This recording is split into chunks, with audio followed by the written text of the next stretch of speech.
Γεια σας! Πρώτη φορά λοιπόν στα αυτά και δεν σας κρύβω ότι έχω πάρα πολύ άγχος, διότι δεν το έχω ξανακάνει και δεν έχω ξανασχοληθεί ποτέ. Είμαι εδώ λοιπόν για να μοιραστώ πράγματα μαζί σας, πράγματα όμορφα, όμορφες γεύσεις και να κάνουμε μαζί έτσι ένα ωραίο γαστρονομικό ταξίδι.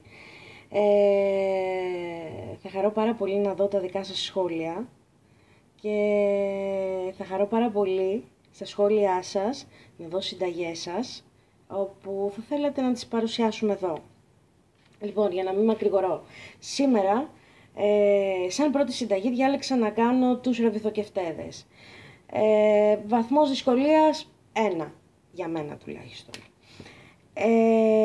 Λοιπόν, εγώ εδώ πέρα το μείγμα το έχω έτοιμο, όμως θα σας πω ότι έκανα τα εξής και θέλω από κάτω να μου γράψετε αν έχω κάνει λάθος ή αν έχω κάνει σωστό.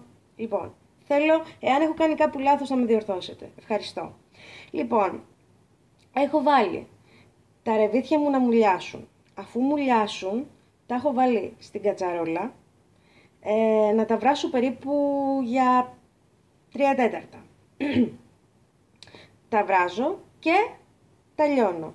Δεν τα πολτοποιώ γιατί θέλω να έχω λίγο το ρεβίθι να το καταλαβαίνω στο στόμα. Από εκεί και πέρα προσθέτω μαϊντανό, δυόσμο, ξερό κρεμμύδι και χλωρό κρεμμύδι.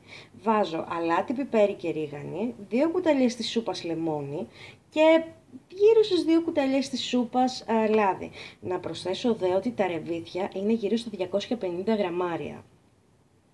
Αφού λοιπόν τα αναμίξω όλα αυτά, θα πάρω το αλεύρι. Αλεύρι θα βάλω γύρω στις 3 κουταλιές της σούπας. Από εκεί και μετά θα τα τηγανίσω. Θα τα τηγανίσω σε τηγανάκι ή κατσαρολάκι, κατά προτίμηση αντικολλητικό και να έχει αρκετό λάδι, έτσι ώστε να μου καλύπτει το ρεβιθοκεφτέ. Λοιπόν, αφού όμως θα το κάνω αυτό, θα χρειαστεί το λάδι να έχει κάψει. Να έχει κάψει αρκετά.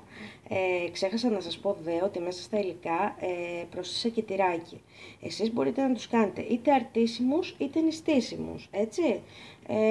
Το μόνο που τους κάνει αρτήσιμους είναι το τυρί. Από εκεί και πέρα είναι επιλογή σας για αν θα το βάλετε ή όχι. Λοιπόν, τώρα θα τηγανίσω εγώ κάποιους και στη συνέχεια θα δούμε το τελικό αποτέλεσμα. Έτοιμη και ωραία. Εντάξει, δεν μου πήρε παραπάνω από ούτε 4 λεπτά να τους τηγανίσω, τους βλέπετε. Συγγνώμη για το φωτισμό, αλλά δεν έχω καλό. Δυστυχώς είναι και το πρώτο μου βιντεάκι, πρέπει λίγο να οργανωθώ. Λοιπόν, αυτοί είναι οι ρεβιθοκεφτέδες μας, όμορφοι, τραγανοί και χρυσαφένοι.